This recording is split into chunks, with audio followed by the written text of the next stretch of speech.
Voici donc le Collège de France, en tout cas l'un de ceux comme maître de conférence. Je dirais, vous l'êtes encore ou pas, Pascal?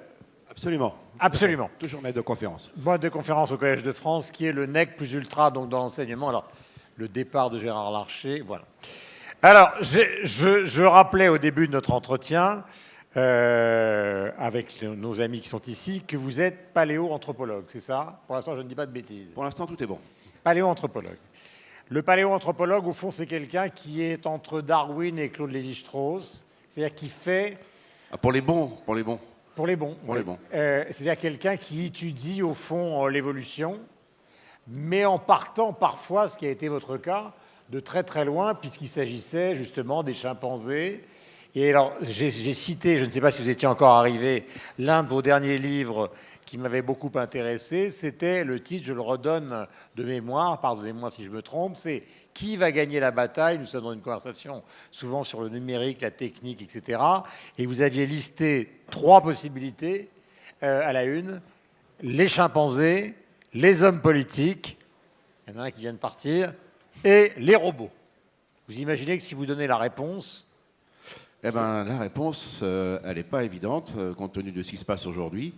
Et sans aucune forfanterie, parce que c'est écrit en plus, j'avais complètement anticipé ce qui se passe en ce moment avec les Gilets jaunes, parce que je crois qu'effectivement, après tout ce qu'on a entendu, je trouve que malheureusement, en France, on a pris beaucoup de temps à comprendre les changements actuels.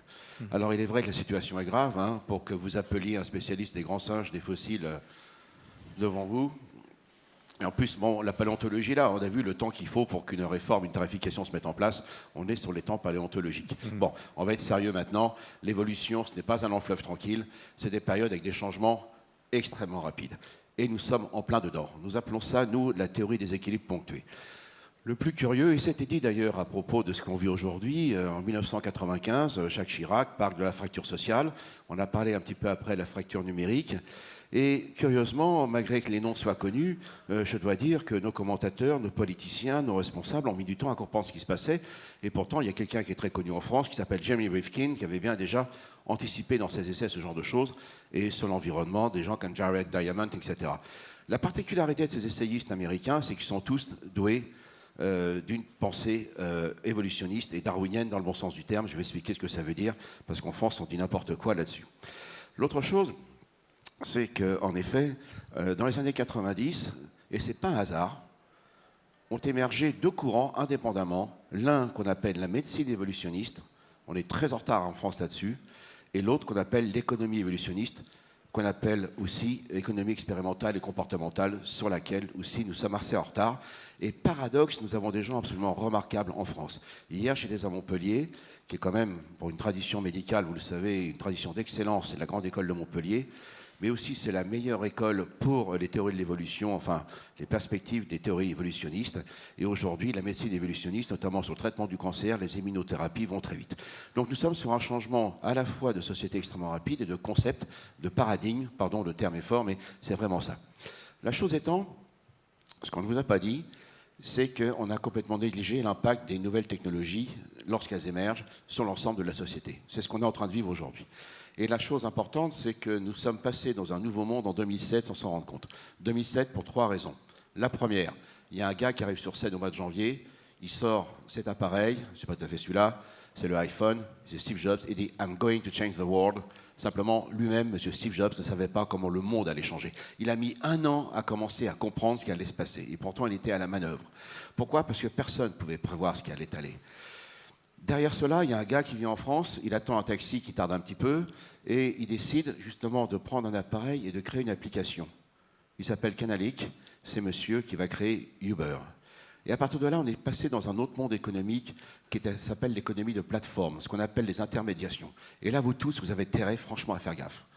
Parce qu'il n'y a pas un secteur qui n'est pas ubérisable, c'est-à-dire un secteur dans lequel des gens, en créant une application qui ne coûte rien, c'est le coût marginal zéro, c'est-à-dire que ça ne coûte rien à faire, et surtout ça se duplique, et ça ne coûte rien à dupliquer avec le numérique. Vous avez des gens qui sont capables de bousculer tout un secteur économique et social avec un très faible investissement avec ces applications. Et ça, on a eu du temps à le prendre. C'est ce qu'on a appelé maintenant l'ubérisation. La deuxième raison pour laquelle le monde change et qui vous concerne nous tous, et puis vous bien sûr, c'est l'urbanisation. On vient d'en parler, mais pas de la même façon. Depuis 2007, la majorité de la population humaine rentre dans un nouveau écosystème, l'urbanisation. Et nous, en Europe, on n'a aucune idée de ce que c'est qu'une mégalopole. En Europe occidentale, c'est Londres et ensuite c'est Paris. Alors, après, il faut aller du côté de Saint-Pétersbourg ou New York. On n'a aucune idée de ce que c'est qu'une mégalopole de 20-30 millions d'habitants, et c'est notre chance d'une certaine manière. Mais ça, c'est un nouveau phénomène de l'évolution humaine. Troisième raison, l'éclatement de l'intelligence artificielle, qu'on appelle à tort la nouvelle intelligence artificielle, en fait, qui a émergé dès 1943. Et je vais vous surprendre, cette intelligence artificielle, et là aussi, il y a des gens qui sont remarquables et qui ne sont pas dans le rapport Villani, malheureusement. Nous avons des écoles absolument extraordinaires. Nous sommes dans un monde complètement darwinien parce qu'en fait, depuis 60 ans, tous les modèles que nous utilisons et les mécanismes que nous utilisons ont été modélisés dans les réseaux de neurones artificiels, dans les algorithmes évolutionnaires et autres. Ils sont en train de nous bousculer et nous allons connaître des bouleversements incroyables dans le monde de la biologie évolutionniste et de la médecine parce que justement, les facultés de notre cerveau droit, c'est-à-dire celles de classification, d'induction, de trouver des patterns, de proposer de la prédiction, etc., depuis 2015, les machines sont déjà meilleures que nous. Et elles ne vont pas nous remplacer, ce sont des auxiliaires extraordinaires. L'induction, c'est comment, à partir d'un ensemble de données, on est capable de faire émerger des schémas, ce qu'on appelle les patterns en anglais. Mais ce ne sont pas, soyons clairs, selon les types d'approches de l'intelligence artificielle, qu'on appelle machine learning ou deep learning, apprentissage machine ou apprentissage profond, elles ne font pas tout à fait les mêmes choses, mais grosso modo, c'est des droites de régression et des probabilités du modèle de Bayes. Donc, sur les principes, c'est très simple. On peut très bien le faire, c'est pas compliqué. Sauf que pour nous, le faire, ça va prendre 10 ans. La machine peut le faire en 1 minute. Et là, on trouve des corrélations auxquelles on n'imaginait pas. Et depuis 2015, dans tous les domaines, dans les vôtres de la médecine, mais ailleurs, dès qu'il s'agit, comme en économie, de faire des exercices de prospective, depuis 2015, tous les meilleurs panels d'experts sont battus par les machines. Pas sur tous les problèmes, mais sur ceux qui sont bien maîtrisés. Où est le problème? On ne peut pas le faire. Les machines, donc, c'est ce que mon ami Joël de René appelle de l'intelligence auxiliaire. Elles sont des assistantes extraordinaires, mais il n'empêche, ne soyons pas naïfs, que des métiers déjà, dans le monde de la médecine, ont été largement impactés, comme la radiologie, parce que c'est l'analyse d'images, et aujourd'hui même dans l'anesthésie. Néanmoins, soyons clairs, tout ceci va ouvrir de nouvelles possibilités. Les métiers ne vont pas disparaître, certains vont être plus impactés que d'autres. Ce sont surtout les tâches et les tâches de coévolution avec les machines qui vont évoluer. Alors, j'ai regardé à nouveau, pour venir ici, ce qui s'est passé donc en France, et j'ai regardé le rapport Villani. Et j'ai regardé sur Internet, c'est rapide, c'est le monde d'aujourd'hui, c'est comme vos patients qui viennent nous embêter, ben, tout le monde regarde tout de suite, hein, vous l'avez dit, cher Guillaume, et c'est qu'en fait, il y a très peu de rapports en français, et il faut aller sur les sites américains, et notamment les grands groupes de prospective, genre BCG, Boston Consulting Group, ou McKinsey ou autres. Il y a le cabinet Roland Berger, allemand, dirigé par un Français. Mais en gros, on a assez peu d'études là-dessus. Qu'est-ce que nous disent ces rapports? Là, je vais être un peu dans une liste, pardonnez-moi, mais en gros, les apports vont être, et ça c'est dans le rapport Villani aussi, sur la donnée des fichiers, c'est-à-dire ce qu'on appelle le chaînon manquant chez vous, le DMS. Dossier médical personnalisé. Voilà. Voilà, c'est l'anglais, tac, tac, j'ai inversé de lettres, pardonnez-moi. Ben là, effectivement, le rapport Villani souligne, hein, il y a toutes ces données qui sont de qualité. En France, on a une qualité énorme, c'est les bonnes données. Et ça, des enjeux de l'intelligence artificielle aujourd'hui, c'est la qualité des data, ce qu'on appelle les smart data ou small data. Nous avons un trésor, il ne faut pas se faire piquer. Et aujourd'hui, les technologies blockchain, qui sont des technologies donc, de registre numérique, oubliez les bitcoins, la technologie va éclater, ça va être des enjeux extraordinaires, justement dans le monde qui vient. En ce qui concerne les tâches répétitives ou autres, très clairement, évidemment, ces machines sont nettement meilleures. Et comme on le dit dans le monde de l'informatique, vous faites 2 fois la même chose avec un geste, vous pensez 2 fois la même chose, c'est pour les machines. Donc, toutes les tâches répétitives ou autres, déjà, donc, ça va être engagé. En ce qui concerne ce qu'on appelle le traitement agile, qui vient du design thinking, c'est des méthodes agiles, M. de Bézieux va venir. Là, c'est aussi, j'ai l'exemple de l'Institut du cerveau et de la moelle épinière, où sur des cas extrêmement compliqués que ça, on travaille par groupe, on travaille avec des machines, sur des cas particuliers, avec une grande personnalisation. Ça, c'est très pratiqué dans les entreprises maintenant. Ça, c'est des choses que vous faites déjà, qui vont avancer. Le diagnostic digital, je pense à l'entreprise DeepMind, celle qui avait créé AlphaGo, qui a gagné au jeu de Go. Alors, elle est tellement bonne qu'elle joue toute seule maintenant, c'est bien fait pour elle, la machine. Mais en attendant, vous savez que maintenant que DeepMind, il suffit de regarder le fond de votre œil, elle vous donne immédiatement 50 pathologies possibles du fond de l'œil. Et ça, aujourd'hui, évidemment, c'est quelque chose qui arrive dans beaucoup d'hôpitaux, dans les urgences, notamment en Angleterre, à Londres, où là, vous avez des robots qui vous accueillent ou des pré-diagnostics, surtout avec les caméras, c'est extrêmement rapide, c'est Minority Report, où là, effectivement, ils ont diminué par 2 le temps des urgences en étant capables d'orienter grâce à ces analyses donc, qui assistent les personnes qui sont surchargées dans les urgences par rapport à cela. Donc, ce n'est pas la science-fiction.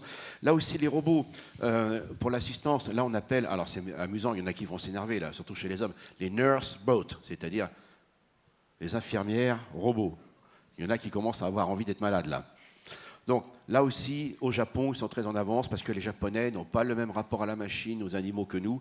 Et c'est très intégré dans leurs hôpitaux, dans les EHPAD, ça commence à venir chez nous avec Parrot. Donc tout ça est là et ça apporte beaucoup de l'aide. Sur la médicamentation, la FDA américaine a déjà validé pas mal de choses, notamment sont des médicaments qui doivent être conçus rapidement, qui se font en ligne avec des imprimantes 3D. Ça, c'est pas la science-fiction, ça se fait, ça existe et c'est suivi. Également, le suivi médical. Eh ben oui, maintenant on peut le faire, c'est la e-médecine. Ça a été dit tout à l'heure, les médicaments qui sont dans l'armoire, eh bien avec les technologies blockchain ou autres, ça va venir rapidement cette affaire-là. On va savoir si les gens suivent leur médicamentation, leur mécanisme. Tout ça, c'est plus de la science-fiction, c'est déjà là. Les analyses immédiates des bonnes pratiques. Alors ça, c'est important parce que vous mettez en réseau, c'était dit tout à l'heure, entre le secteur privé, le secteur public, avec les universités bien sûr, les entreprises, les startups, je vais y revenir, où là en effet, on est capable, avec ces outils d'analyse d'intelligence artificielle, d'avoir une évaluation, une analyse immédiate des bonnes pratiques entre les différents établissements ou autres. Bien sûr, on a toujours besoin de publications scientifiques de fond, mais là, évidemment, c'est plus la science-fiction. Et puis on arrive à ce qu'on appelle Precision Medicine, donc la soi-disant médecine 4P. Alors là, elle est prédictive. Vous pouvez répéter le... Médecine 4P, donc Precision Medicine. Là, on a besoin de vous, les médecins. C'est-à-dire que les gens vous disent « Ah ben oui, j'ai mon génome, je vais savoir si j'ai des maladies ou pas. » un instant là. Si on savait qu'il fallait remplacer un gène comme le Gugus de Chine, là, qui nous a un petit peu bousculé d'un point de vue éthique, on aurait soigné depuis longtemps, les maladies avec un fort déterminisme génétique. Le problème, c'est que nous, les humains, on a très peu de gènes et nous sommes compliqués. Donc, c'est des combinaisons génétiques. Ce qui veut dire qu'au-dessus, il y a l'épigénétique qui fait que vous êtes unique aussi par votre épigénétique. Et il y a votre microbiote et le microbiome. Donc, nous sommes triplement uniques. Ce qui veut dire qu'en effet, de pouvoir prétendre sur un génome, dire quelles sont les maladies, leur occurrence ou autres, donc qui sont des prévalences, évidemment, là, c'est aller un peu loin. Et évidemment, tous ces enjeux autour de rien que l'épigénétique et le microbiotique, et microbiome également, c'est l'ensemble, sont extrêmement important. Donc voilà, ça ne va pas prendre votre compétence. Il faut revenir sur ce que sont vraiment ces gènes et à quoi ça sert et ce qu'ils peuvent nous donner. Donc participative, on a du recul maintenant avec HIV ou autres. Il est clair que la médecine a fait de tels progrès sur l'éradication des maladies. On passe de plus en plus sur une médecine personnalisée, sur des cas de plus en plus particuliers, où la recherche, évidemment, est à la frontière des connaissances et des pratiques et des évaluations. Et là, évidemment, le côté participatif pose des problèmes d'éthique, bien évidemment, mais ça, c'est quelque chose d'assez nouveau. Et ça a été tout à l'heure. Les patients, les associations de médecins, de patients se renseignent, ils ont des compétences. Moi, aujourd'hui, si je fais une conférence... Allez, on va parler de fossiles. Je fais mon prétentieux. Vous connaissez Ardipithecus ramidus? Ouais, ben aujourd'hui, tout le monde prend son smartphone, il va dire le Pascal Pic, qu'est-ce qu'il nous fait? Parce que ce truc-là, c'est hors sujet. Donc vous avez partout aujourd'hui, les gens sont plus ou moins formés, ont accès à l'information. C'est pareil pour l'éducation, c'est pareil pour les conférences. Donc voilà, il faut le savoir, mais ce n'est pas une crise de l'expertise. Il faut comment l'expertise doit tenir compte, effectivement, de la montée en compétences, en compréhension et malheureusement en incompréhension des personnes. Préventive, là aussi, j'y viens dans un instant. Préventive par rapport à quoi? À l'environnement d'aujourd'hui? Vous allez voir les mauvaises nouvelles. Évidemment personnalisé, j'ai déjà dit. Eh bien, on y va. Nous sommes dans un changement de paradigme complètement global. Nous sortons à peine de 2 siècles de lamarckisme. Jean-Baptiste Lamarck, immense bonhomme, qui invente le terme de biologie et qui, lui, a cette idée absolument géniale de dire l'environnement change, il pose des problèmes, nous trouvons les facultés internes pour nous adapter et trouver des réponses, ce qu'on appelle l'adaptation active. Et ça, il n'y a que les humains qui peuvent le faire. Et évidemment, c'est pas moi, en tant que baby-boomer, ce qui va contester les progrès absolument incroyables qu'ont été ceux de ma génération au cours des dernières 50 années. D'ailleurs, on n'avait pas du tout prévu que ça allait se passer comme ça. Moi, si j'avais pensé, en étant jeune, alors que je me bagarrais pour écouter les Rolling Stones contre Yvette Horner, qui faisait les balles de Néandertal, et qu'aujourd'hui, j'écouterai encore les Rolling Stones, cette année, rien que cette année, j'ai été écouter les Rolling Stones, 75 ans, une pêche d'enfer, les gars. Ils n'ont pas bu que de l'eau de Vichy et respiré l'air d'Auvergne. Je confirme. Par ailleurs, John Baez et Santana à Marcillac. Si j'avais pensé il y a 50 ans que j'irais écouter les mêmes groupes, c'est incroyable. Alors quand les jeunes disent à ma génération, la nôtre, cher Guillaume, vous faites du jeunisme, tant que vous écouterez notre musique, on sera là. Sauf que personne n'avait imaginé qu'on allait gagner 20 ans à 25 ans d'espérance de vie. C'est une chose qu'il faut bien comprendre aujourd'hui, qui est assez peu dite. Nous sommes une espèce incroyablement plastique. C'est-à-dire on peut changer extrêmement vite en termes de morphologie, qui est la taille et la forme, en termes de physiologie et en termes de capacité cognitive. Et cette évolution après les années 50, personne ne l'avait imaginé. Évidemment, ça pose des problèmes pour la retraite par répartition, mais on est encore là pour le rock'n'roll. Donc, et tant mieux. Mais on voit bien que l'évolution est toujours un compromis. Même les choses les plus extraordinaires auxquelles on ne s'attendait pas, et qui sont positives en l'occurrence pour l'espérance de vie, eh bien, entraînent des changements auxquels il faut évidemment s'ajuster. Et donc, Vous me faites rire parce que je n'aurais jamais imaginé que le régime de Keith Richards soit un régime qui permette de gagner 25 ans d'espérance de vie. Bah, ils l'ont fait, hein, quoi. Ayant lu ses mémoires et étant donné ce qu'il a ingurgité... Mais sur la prévention, ils exagèrent un peu. Il faut laisser un peu de latitude. Un peu de temps. Bon. Et je vous poser une petite question, Pascal. Ouais, et vous allez continuer. J'étais ravi de vous retrouver ici. Parce que votre spécialité au départ, vous êtes physicien, non, au départ, non? J'étais physicien, c'est pour ça que j'ai tripoté l'intelligence artificielle et que je suis assez à l'aise. Hein, ouais. Parce que vous êtes comme un spécialiste des chimpanzés. Oui, d'accord, mais ils soignent aussi, ils ont une médecine, hein, il y a des leçons à prendre. C'est pas du tout chez eux. péjoratif de ma part. Non, non, j'entends bien. Mais ce que je veux dire, c'est comment vous êtes passé des chimpanzés aux singes capucins à l'intelligence artificielle et à ce brillant développement sur lui. Parce que au cœur de la préhistoire, et là je fais référence au grand professeur André Leroy-Gourand, qui était au Collège de France, qui était avant Yves Coppens, au Collège de France. C'est-à-dire que nous, les préhistoriens, nous sommes les mieux outillés conceptuellement pour comprendre l'impact des technologies sur le changement de société. Et aujourd'hui, on y vient. C'est ce que j'appelle le syndrome de la planète des singes. Les nouvelles ne sont pas très bonnes. Et c'est ce qu'on est en train de vivre là avec la fièvre jaune sur les ronds-points aujourd'hui. En gros, toute cette tendance qu'on a connue les 50 dernières années, une partie de la population s'en détache. Le vrai problème, c'est que les analystes ont des difficultés à le voir. C'est-à-dire qu'aujourd'hui, on a une partie de la population qui va encore bien, qui va toujours mieux, celle qui croit que l'avenir est possible, mais que ça ne va pas être facile, et puis des gens qui décrochent. Si vous avez écouté les informations et les commentaires autour des Gilets jaunes, très clairement, ce sont des gens qui ont un revenu médian, un revenu moyen, juste en dessous du revenu médian. C'est-à-dire que ce n'est pas les plus pauvres, ce n'est pas les chômeurs, c'est ceux qui pensent que le prochain tour, ça sera pour eux dans le monde qui vient. Et ça, c'est général. Et c'est exactement ce qui s'est passé. Il y avait un représentant politique très bien connu, M. Larcher, tout à l'heure. Regardez comment on a mal compris ce qui s'est passé, et ça a commencé avec le Brexit. Et ça, c'est vraiment un modèle évolutif. Quand vous avez une population qui est très bien adaptée à son environnement, vous faites de la biométrie, vous faites une moyenne, et vous voyez que l'espèce, moyenne, faible écart type, c'est la courbe de Gauss, est bien adaptée à son environnement. Super. Maintenant, l'environnement vient à changer. Quelle est la partie de la courbe qui va être impactée? Eh bien, ce n'est pas les extrémités, c'est le centre. Et ça s'appelle les classes moyennes. Et il y a un film absolument magnifique qu'il faut voir autour de ça, c'est Grand Torino. Grand Torino exprime très bien ce changement de société. Clint Eastwood. Clint Eastwood, absolument magnifique. Et aujourd'hui, on a une partie de la population qui va mieux, et on est passé donc de la courbe en cloche, donc bien adaptée, qui était le dromadaire, à ce qu'on appelle un chameau, avec des gens qui vont de mieux en mieux et d'autres qui décrochent. Même si les plus pauvres aujourd'hui sont moins pauvres qu'avant, ça a des impacts pour la médecine. Donc quand on parle de prévention, il faut voir le monde qui vient, mes chers amis. D'une part, les maladies civilisationnelles, tous les stress, tout ce qui est lié à la ville, la pollution, première cause de mortalité dans le monde depuis 3 ans par l'OMS. Ne me regardez pas. La perte d'activité physique, l'obésité, tout ça fait que l'espérance de vie redescend et perte de QI pour une partie de la population dans le monde entier.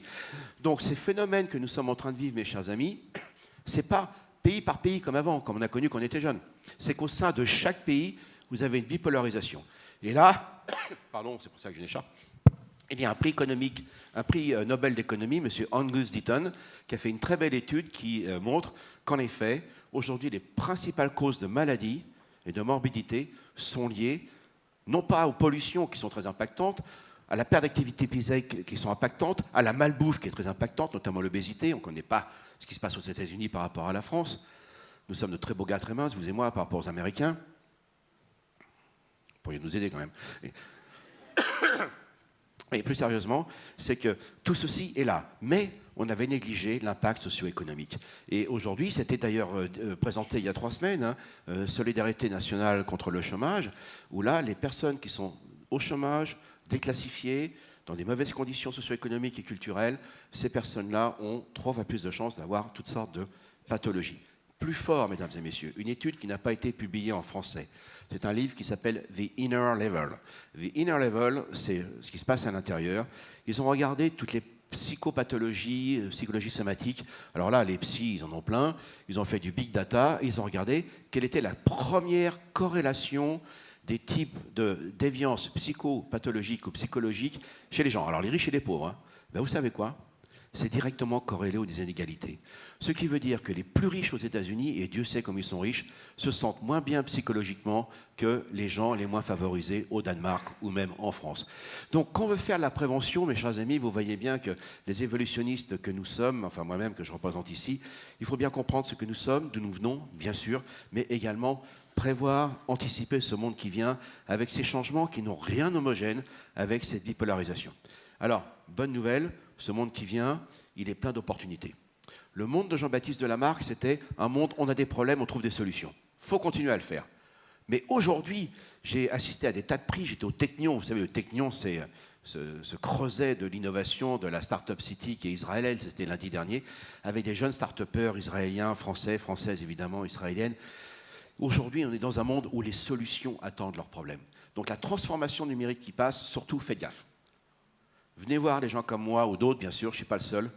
L'hôpital de Houston, ils ont voulu dire on va mettre de l'intelligence artificielle avec Watson d'IBM. Ils se sont cassés la figure, l'ardoise, 83 millions de dollars. Le système des hôpitaux de Londres avec DeepMind, une fois de plus, ils ont voulu mettre ça, mais il y a eu des problèmes de data et de personnalisation des données qui ont été diffusés. Non, il faut vraiment partir par projet, de manière précise. C'était dit par M. Larcher. Par projet, et vous diffusez. Et surtout, co-évoluer. Et très clairement, un des enjeux, peut-être que M. de Bézieux en parla tout à l'heure, ce n'est plus la tarte à la crème, la RSE. Je vous assure que toutes les entreprises, les plus grandes, c'est celles que l'on voit, bien évidemment, qui ont une vraie problématique RSE.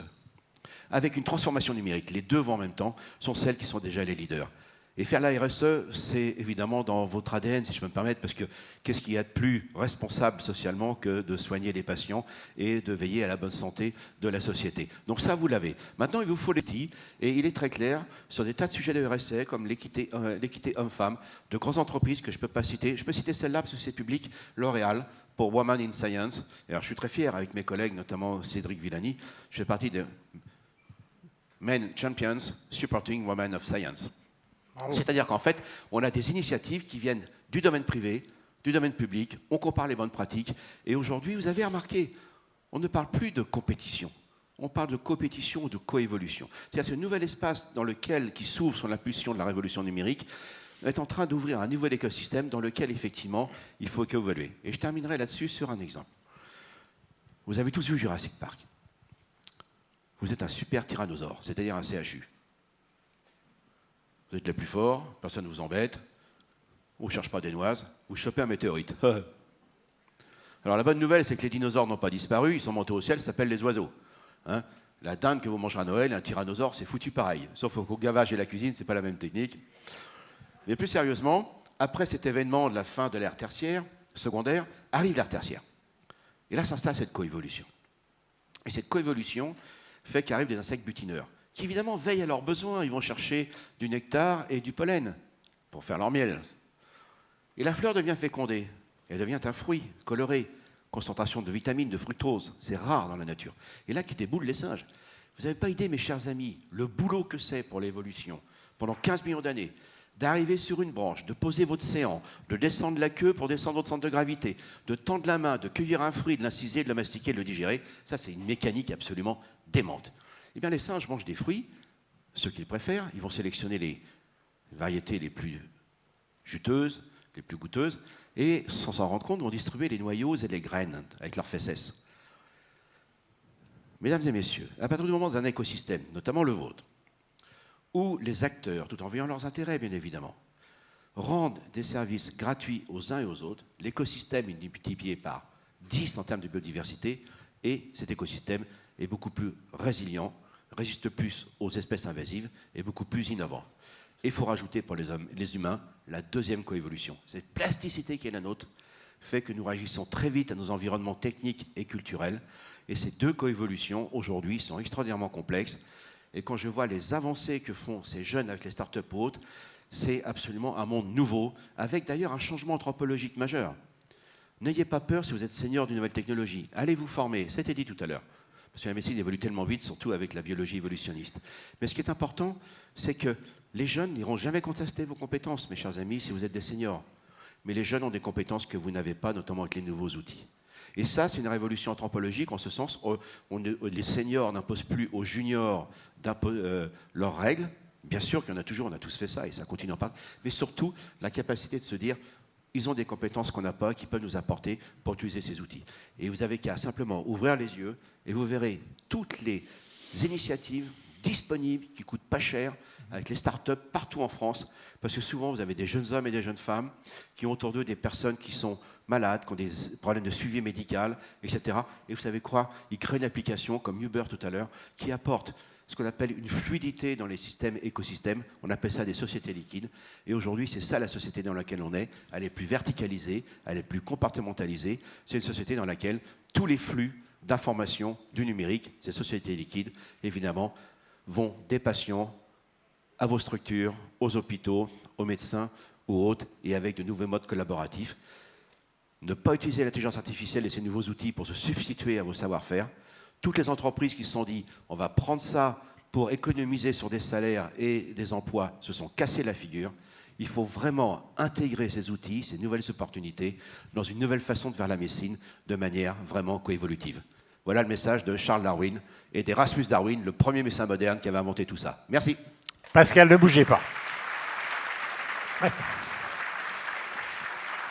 D'abord, je voudrais vous rappeler avant le déjeuner, que le Collège de France accepte les auditeurs libres. Donc vous pouvez tous aller au Collège de France et il n'y a absolument pratiquement aucun contrôle à l'entrée. J'ai une question à vous poser. Est-ce que c'est vrai qu'on a plutôt l'habitude d'entendre que ce sont les Grecs qui ont inventé la politique? Ne partez pas tout de suite. Dernière question. Est-ce que c'est vrai que ce sont les chimpanzés qui ont inventé la politique? Ah non, ils n'ont pas inventé la politique, parce que les chimpanzés ont évolué aussi, mais il se trouve que l'art de la politique, je ne parle pas des stratégies de pouvoir, hein, mais la politique, c'est-à-dire qui consiste à évaluer les groupes comme au Sénat, de regarder un petit peu les influences, les solidarités, les collaborations qui commencent à se déliter. C'est-à-dire que chez les grands singes, les chimpanzés sont les seuls à faire de la politique. J'ai regardé la définition d'Aristote, ils ont répondu à tout cela. Il n'y a qu'eux avec nous. Donc c'est notre ancêtre commun, vers 7-8 millions d'années peut-être, qui avait inventé déjà les bases naturelles de la politique. Et là, évidemment, on a beaucoup de leçons à tirer. Et au risque de vous surprendre, dans ce livre que vous avez l'amabilité de citer, qui va prendre le pouvoir, les grands singes, les hommes politiques ou les robots, j'avais, comme je vous l'ai dit, anticipé tous ces changements actuels. Et je n'aurais pas fait à me tromper. Et l'autre chose, c'est que j'ai regardé tous les personnages du prince de Machiavel, et vous avez des chimpanzés, des stratégies politiques. Et pour vous dire comme c'est sérieux cette affaire-là, merci cher Guillaume, il y a exactement 15 jours, j'étais invité dans l'autre grande assemblée de la République, l'Assemblée nationale, où il y avait un colloque où on m'avait demandé quelles sont les origines naturelles des décisions collectives dans la démocratie. Eh bien, si ce n'est pas à peine d'actualité, voilà. Donc, venez voir les grands singes, ça vous aidera. Pascal Pic, merci pour lui. Merci à vous.